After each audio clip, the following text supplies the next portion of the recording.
Okay, once again, we'd like to turn to Matthew chapter 11. We'll just read verses 28 through verse 30.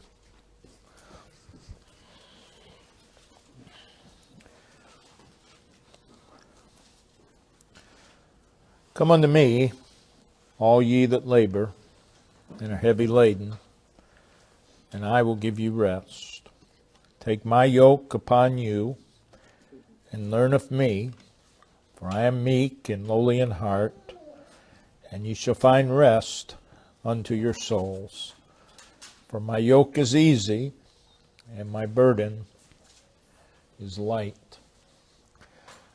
We read in Isaiah chapter 12 and verse 3, Therefore with joy shall ye draw water out of the wells of salvation.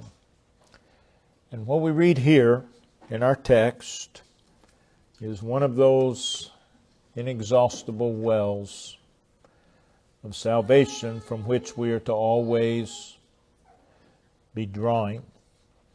The theme of our text is the rest that is in Christ, the bestowal of that rest, and how it is obtained. The word rest again is used in verse 28.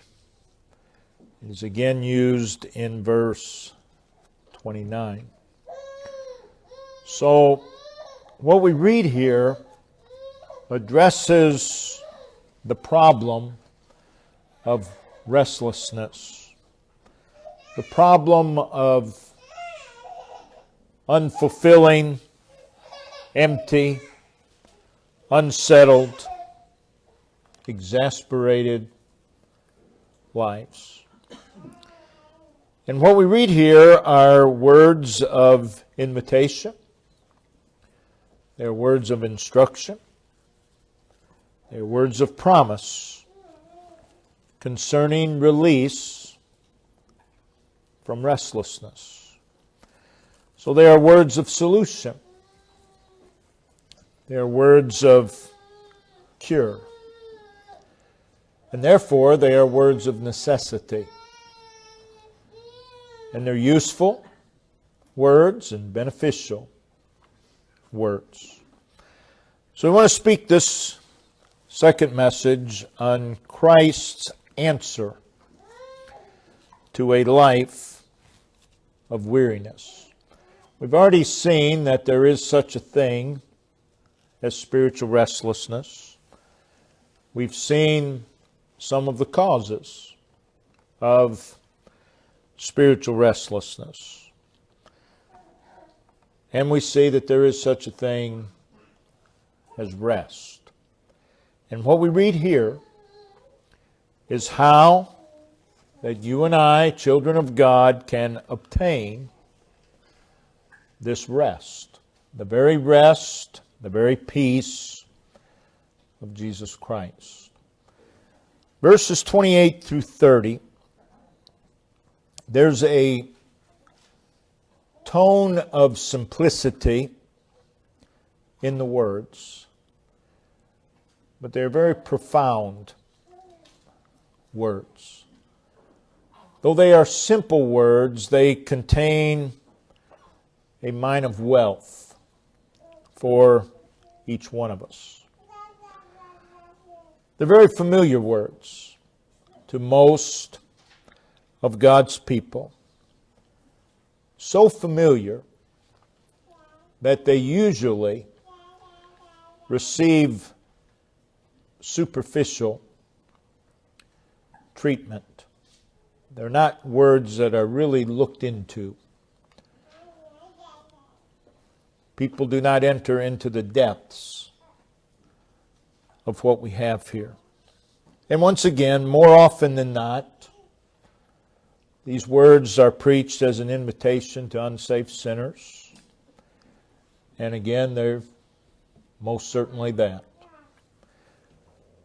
But there is an application to you and I as well.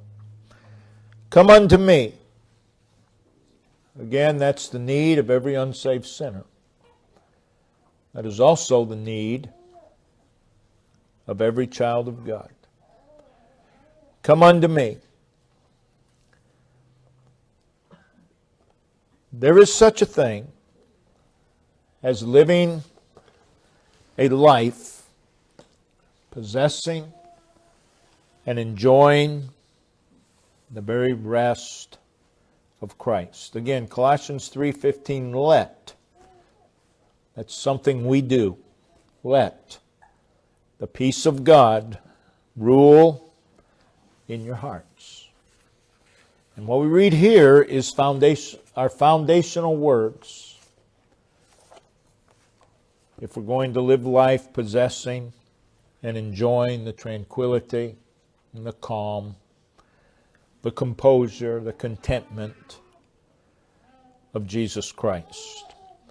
What we read here in verses 28 through 30 must be considered in light of what is said in verse 27, because that identifies the person that is speaking. In verse 27, we basically read of Christ's authority. We read of His power,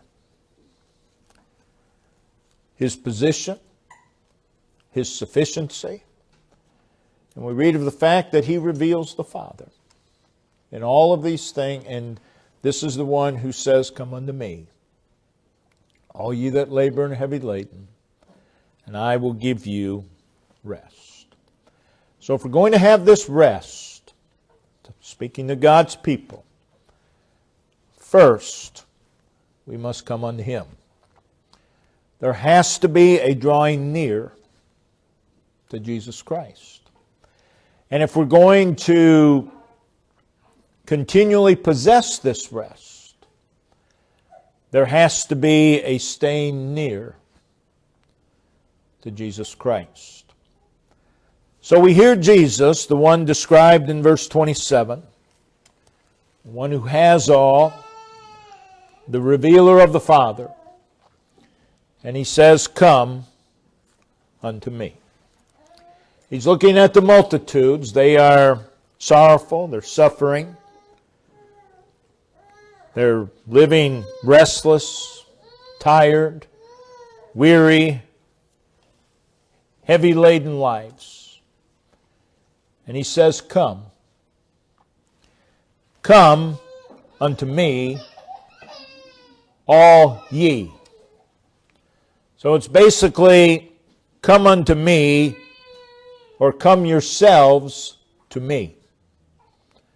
You can't send anyone else. It's come yourself to me. He's saying in effect,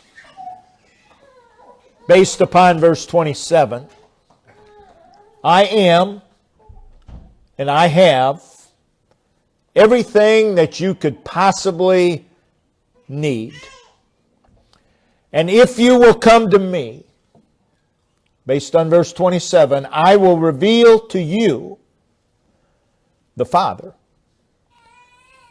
and ye shall find rest. That's a promise. It's an invitation. He who is all says, come unto me. The one in whom you and I first found relief from the condemnation of sin, He says, come unto me. The one who is the very message of the Word of God says, come unto me. It is God Himself, infinite, eternal, omnipotent, all-knowing, higher and greater than all, who says, come unto me. It is the shepherd of the sheep, in whom all fullness dwells, that says, come unto me. The great miracle worker, the one who did what no one else could do, and the one who can still do what no one else can do, says, come unto me. The one who can still take a little or nothing and do the amazing says, come unto me. He is the master of the wind. He is the great emancipator. He is the one who healed the blind and the deaf and the crippled, the possessed and the diseased, the one who raised the dead. And he says, come unto me. He still is everything that he ever was, and will continue to be whatever he was and is. And he says, come unto me. He is the one who is triumphantly above all and over all and beyond all. And he says, come unto me. He stands in the midst of our darkness, the midst of our brokenness, the midst of our hopelessness, the midst of our weakness, and our struggles and our anguish and our sorrow and our discouragement and our defeat and our uncertainties and our fears. And he says, come unto me. We need to hear him. We need to hear him every day. Come unto me. He's a solid rock. He's an immovable anchor. And he says, come unto me.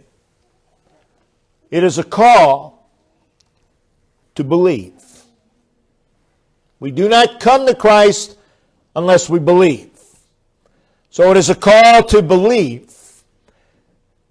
And the truth is, you and I would not experience the restlessness that we experience if we believed like we ought to believe. Come unto me. It is a call for our souls to move toward him. Come unto me. It's present tense. That is, come unto me now.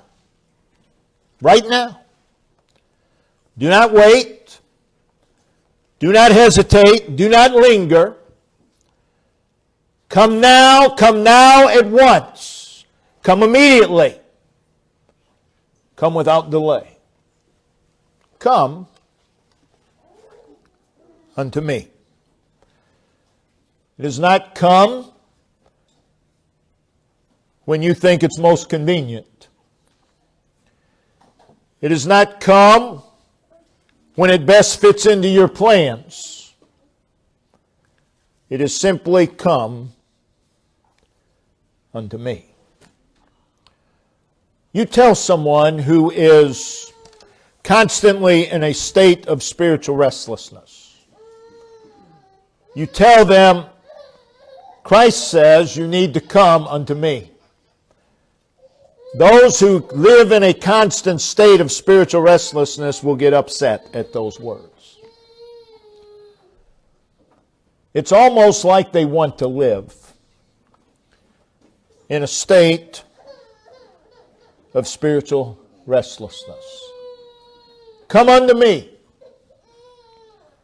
Those are always applicable words. Again, it is come unto me, ye. Ye. They are personal words. They are direct words to the individual. Come unto me. It is a call to leave that which causes restlessness. Come unto me. It is a call to communion with Jesus Christ. Notice, come unto me, skip some words, I will give you rest. If you come, I will give you rest. I will give you inward strength. I will give you inward assurance and spiritual refreshment. The one who spoke in verse 27 says, I will give. What He gives is His. I will give. Jesus says, you come to me, and I will give you that which you cannot find anywhere else. Remember John the Baptist's question? Are ye the one, or should we seek another?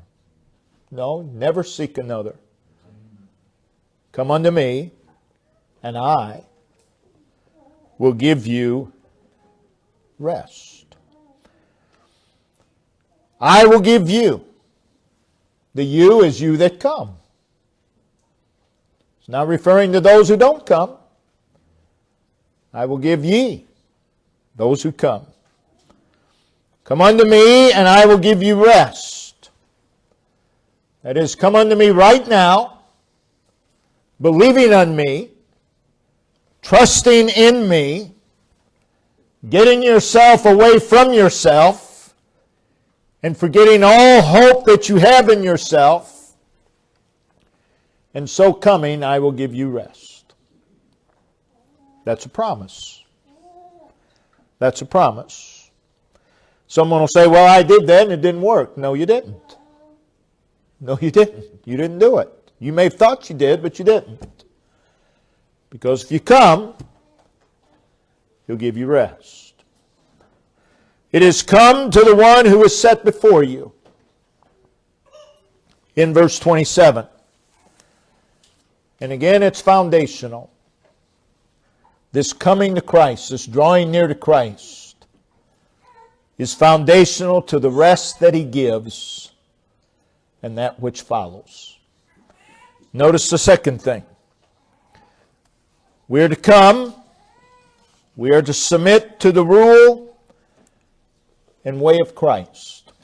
He says in verse 29, take my yoke upon you. Come, take. The word take is voluntary. You take something, you do so voluntarily. It also indicates individual responsibility. We must first come, and then we voluntarily take.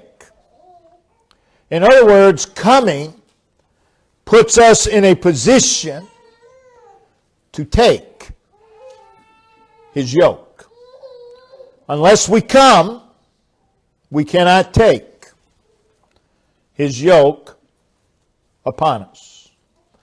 So we will not and we cannot take this yoke without coming to Him. So again, coming to Him is foundational. And notice, it is His yoke. May I say, everyone has a yoke. For most, it's the yoke of self. But everyone lives life in some yoke. But here it is, take my yoke. My yoke. Not a yoke of your own choosing. My yoke. A yoke, of course, was basically a bar of wood curved to fit around the neck, usually of oxen. And then there was then a looping thing that kind of went around their heads to link the oxen together so that the farmer could plow effectively. It was important that the oxen be united together in this yoke. And it is, take my yoke upon you. Now notice, this is not a yoke put upon us. It's a yoke that we place upon ourselves. Take my yoke. My yoke. And coming to Christ puts us in a position to do so. To take is to lay hold of. It is to receive. It is something that we do on purpose. It is something that we do. It is a very specific act. Take my yoke upon you. It's personal. So what is His yoke? When Christ says my yoke, what's He talking about?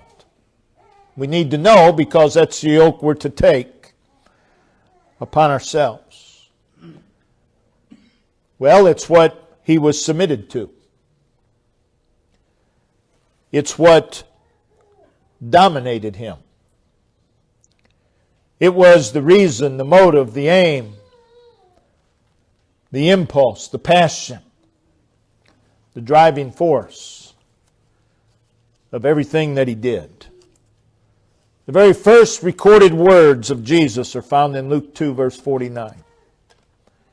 And He said, "Wist ye not that I must be about my Father's business?" The yoke of Christ is His Father's business.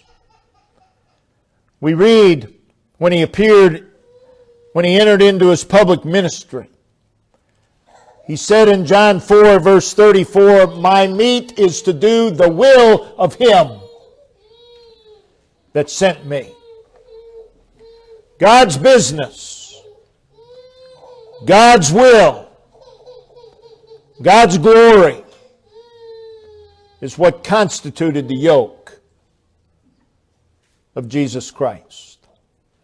And when Christ says, "Take my yoke upon you," basically what He's saying is, as you surrender yourself to me,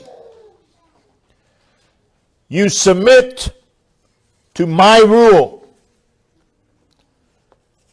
you let my will become your will, and you serve in unison with me. That's why there are so many in the name of service to God doing all these things, but they're restless because they're not serving with Christ. You can do the work of Christ without Christ, and that'll wear you out. To be yoked with Christ is to work in unison with Christ. And in that, there is rest. Take my yoke upon you signifies complete dependence, unqualified obedience, and unreserved submission unto Him. And this is where sweet rest is found. Take my yoke upon you. Submit to His revealed will. You'll find rest. Stop fighting God's will, and you'll find rest. Submit to His authority, and you'll find rest. Submit to His words, His precepts, His commands, His example. All of this is included in the yoke of Christ. It's submission to His will, submission to His authority. It's to take our place. He's the rightful Lord of our lives. So the yoke of Christ speaks of a work to be done. Not just for Christ, but with Christ. Now I grew up, there was a plaque on our wall that said, now I forget what it said. I'll think of it later. Probably be too late though. What is it? Well, never mind. But anyway, you can do a work for Christ in your mind. One life will soon be past, only what's done for Christ will last.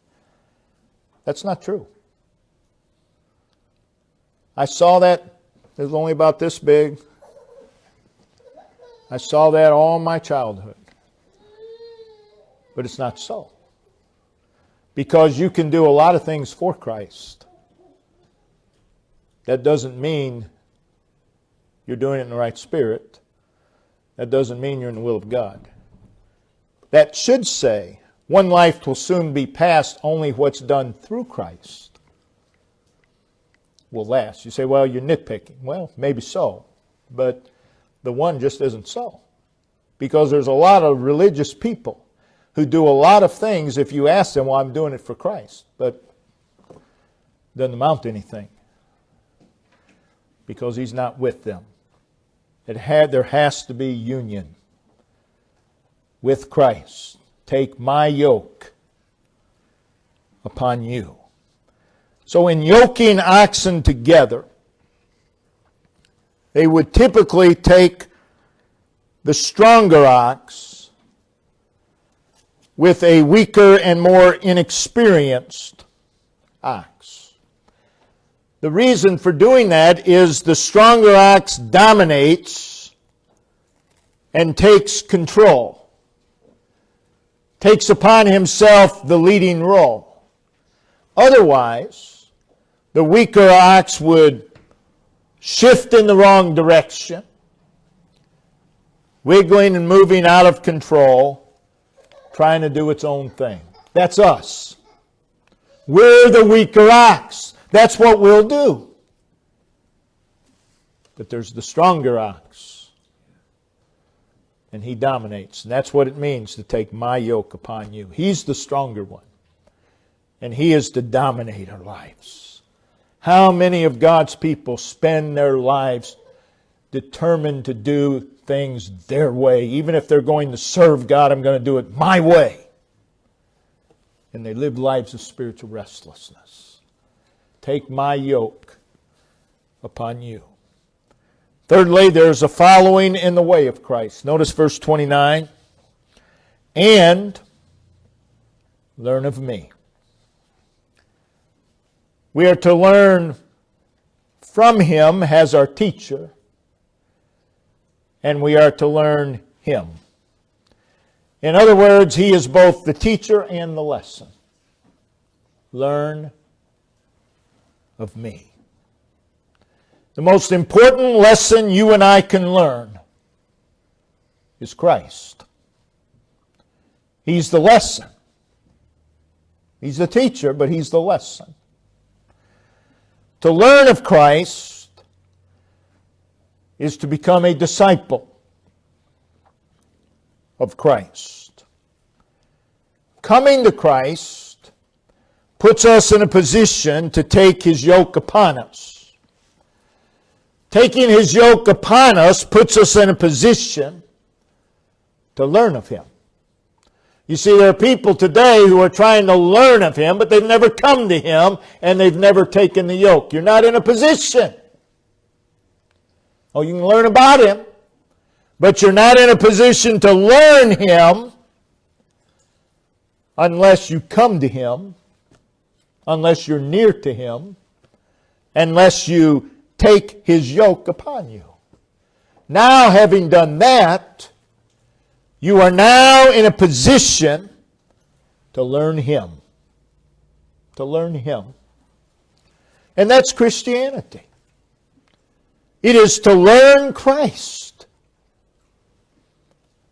Again, there's a specific order here. Come, take, learn.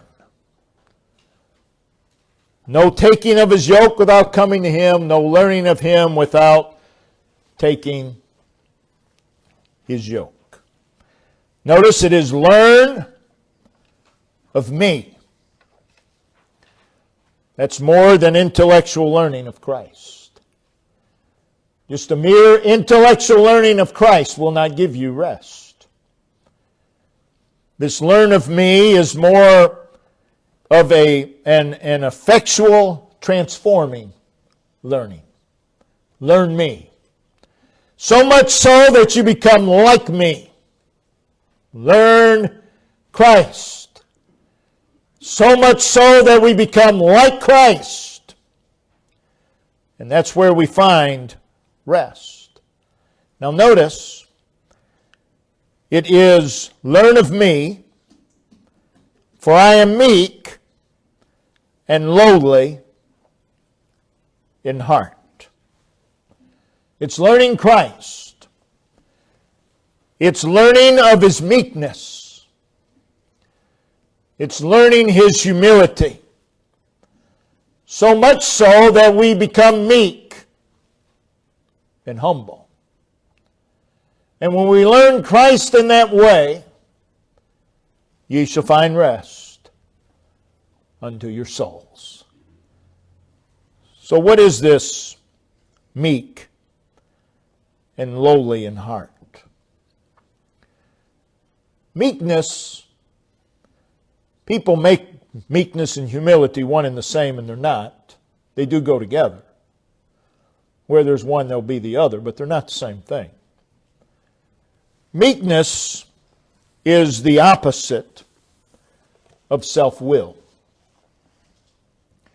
It's the opposite of self-assertiveness. It is basically pliability, yieldedness. Meekness offers no resistance. You spend your life resisting God, resisting God's will, resisting God's way. If you're saved, you're going to be spiritually restless. You do not find rest resisting God. Meekness is non-resistance. It's basically as being clay in the potter's hand. And we learn this where? Being yoked to Him. We learn His meekness not apart from Him. We learn His meekness yoked to Him. This is where rest is found, in the service of the Lord. The words lowly in heart, of course, refer to humility, which is the opposite of self-esteem. We teach our children. We've all been taught to have some self-esteem. And I understand that, but you better be careful. There's a fine line. A very, very, very fine line. Humility is the opposite of self-esteem. And I'm afraid there are many of God's people who have learned well the lesson of self-esteem, but have not learned lowly in heart. They haven't learned that. It's the opposite of self-righteousness. Meek and lowly in heart. It's basically taking our place in the dust. And we learn this coming to Him. You don't learn this just by coming to church. You don't learn Christ by coming to church. You may learn of Christ, but you don't learn Christ. You learn Christ in a personal relationship with Him. And that is why today churches are filled with people who know of Christ, but they've never learned Christ. Because to learn Christ, you have to be yoked to Christ. Learn of me. For I am meek and lowly in heart. Take my yoke upon you and learn of me. And ye, that is the ones who take His yoke and learn of Him, shall find rest unto your souls. Now, if you make a difference between the rest of verse 28 and the rest of verse 29, which I do, what you have now is there is salvation rest in verse 28, but there is another rest in verse 29, so it is what? It is rest after rest. When we were saved, we received rest, but there's a rest after that rest. It is rest upon rest. What a life. Rest upon rest. And this second rest is a rest found in the yoke of Christ. Being yoked to Christ will not cause you to labor and be heavy laden. And the reason is, for my yoke is easy. Take my yoke upon you. My yoke is easy.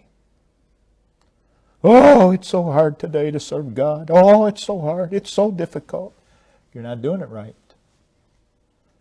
You're not doing it right. Because Christ says, my yoke is easy. And we're to take His yoke upon us. My yoke is easy. What's that mean? My yoke is tranquil. My work is not difficult. And my burden is light. That is, it's not heavy. It's not oppressive. It's not encumbering. So Christ says, my work is not difficult. It's not heavy. It's not oppressive. It's not encumbering. Take my yoke upon you. So if we find serving the Lord difficult, heavy, and oppressive, and His yoke is easy and light, we're doing something wrong. Christ's yoke is the opposite of the labor mentioned in verse 28.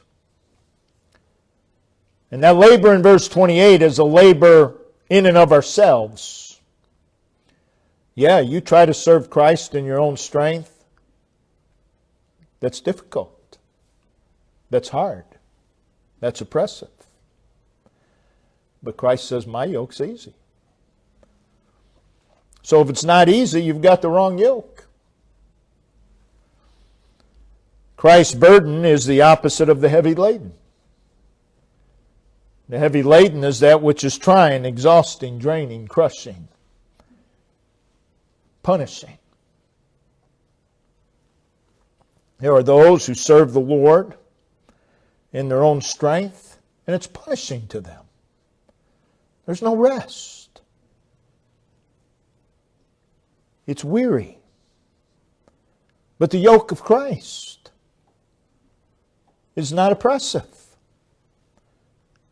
It's not dreary. It's not dry. It's not dull. And it's certainly not barren. But it's easy. It's light.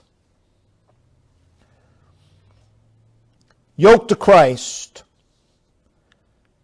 we will not find the service of the Lord to be drudgery. Yoked to Christ means to serve with Christ. And serving with Him, we do not find His work to be drudgery. Now, if you do it on your own, you'll find it to be drudgery. You will not find it depressing. I've heard people say it's so depressing serving the Lord. You're doing it wrong. If you serve with Christ, it's easy and it's light. It's not depressing. Notice, ye, those who are yoked to Him, and those who learn of Him, shall find rest unto your souls. This isn't talking about physical rest. It's a spiritual rest. It's a rest the world knows nothing about. Rest unto your souls. To the worldling, to lovers of pleasure more than lovers of God, to the self-righteous, to the proud, to the self-willed and the selfish, and those who lack a heart of love for the Lord, they will find the yoke of Christ to be oppressive. They'll find it to be trying. They'll find it to be interfering with their life. They find it to be exhausting and draining. But Jesus plainly says, my yoke is easy. And my burden is light. I've had one person tell me, well, that was easy for him, and it was light for him, but it doesn't mean that's the way it is for us. You better read the verse again. Take my yoke upon you. That's us. And you shall find rest for your souls. My burden is easy, or my yoke is easy, and my burden is light. It is what we read in Genesis 29 and 20. You see, his yoke and burden is one of love. Christ served out of love to God the Father. We are to serve Christ because we love Him. We're to serve Him out of a heart of love. And in Genesis 29:20, and Jacob served 7 years for Rachel, and they seemed to him but a few days, for the love he had for her. That's how it is in service of the Lord, if you serve out of love. If you serve because you feel you have to, if you serve to make mom and dad happy, or the pastor happy, or anybody else happy, you're going to wear yourself out, you're going to be miserable, you're going to live a life of spiritual restlessness. But if you serve because you love the Lord, it's completely different. His labor becomes easy, and his burden becomes light. It's 1 John 5:3, for this is the love of God, that we keep His commandments, and His commandments are not grievous. That is, they're not heavy. Oh, I've got to go to church. Really? That's a life of spiritual restlessness. We ought to go to church because we love the Lord, not because we feel we have to. We ought to do what God says because we love the Lord, not because we feel we have to. His work should not be oppressive or burdensome. It should not be distressing. It should not be afflictive or irritating. A lot of people are very irritated in serving the Lord. They live their lives in irritation because they're not doing it right. Yoke to Christ, we hear Jesus say, you shall find rest unto your souls. In other words, there is a release from a life of restlessness, and it is found in serving the Lord with Christ. Yoked with Him, conformity to Him, which is part of the learn of me, we find rest for our souls. What this is deliverance from mere exterior living. The Pharisees just lived outwardly. Everything was outward. What will people think? That's a life of restlessness. You want release from exterior living? You have it right here. Matthew 11, 28 through 30. It is a rest to the conscience which is tossed to and fro. It is rest to the mind that wanders to and fro in endless mazes. How many people, their mind just wanders in endless mazes? There's rest from that. And it's found right here. It is rest to the heart. It is rest to the energies of our own strength. It is rest to endless fears. So we hear Jesus say, come unto me, and I will give you rest.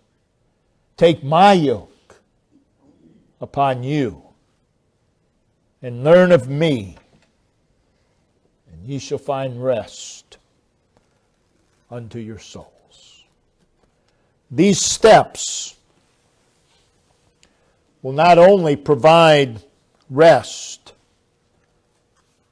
but they will prevent many a problem and many a trouble in your life. And they will prove to be a strength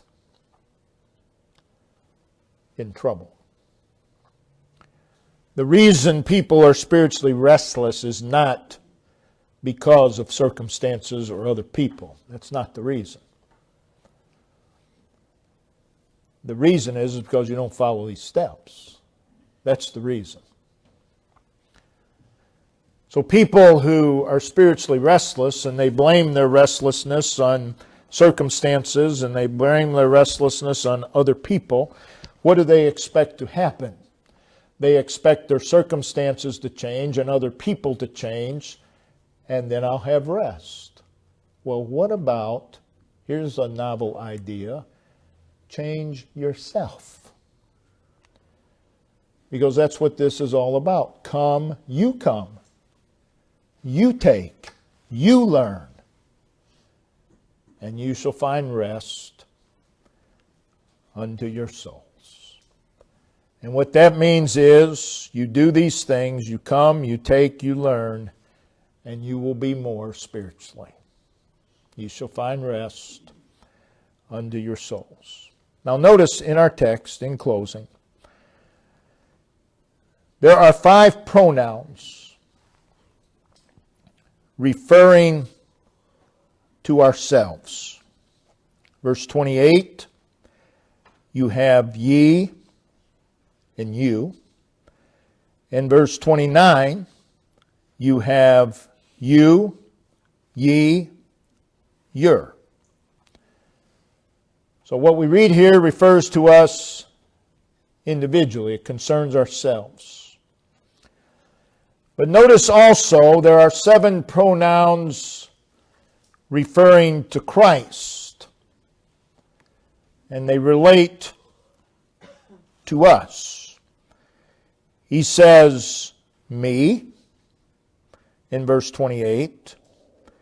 He says, I, in verse 28.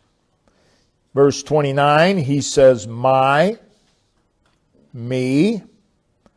Verse 30, my, and my. So what we have here is Christ in us. And the more of Christ that is in our lives, the more rest we have. That's just a fact. That's just a fact. If we live lives of spiritual restlessness, you know what you need? Well, I know what I need. I need my circumstances changed, and I need everybody around me to change. No, you need more of Christ in your life. That's what you need. And that's on you. That's not on anybody else. We need more of Christ in our lives. Sometimes we just have to say with the psalmist, he's talking to himself. And he says in Psalm 116 and verse 7, return unto my rest, O my soul. Sometimes we need to talk to ourselves and say, return unto my rest, O my soul. If you're waiting for everybody else to change, and you're waiting for your circumstances to change, in order for you to have rest, you're not going to have it. Return unto my rest. Where did you find rest at first? In Christ. And if you don't enjoy that rest today, you need to return unto that rest. Well, Brother Dan, you're just not very understanding. I'm just telling you the truth. Return unto your rest. Spiritual rest is found in a relationship with Him.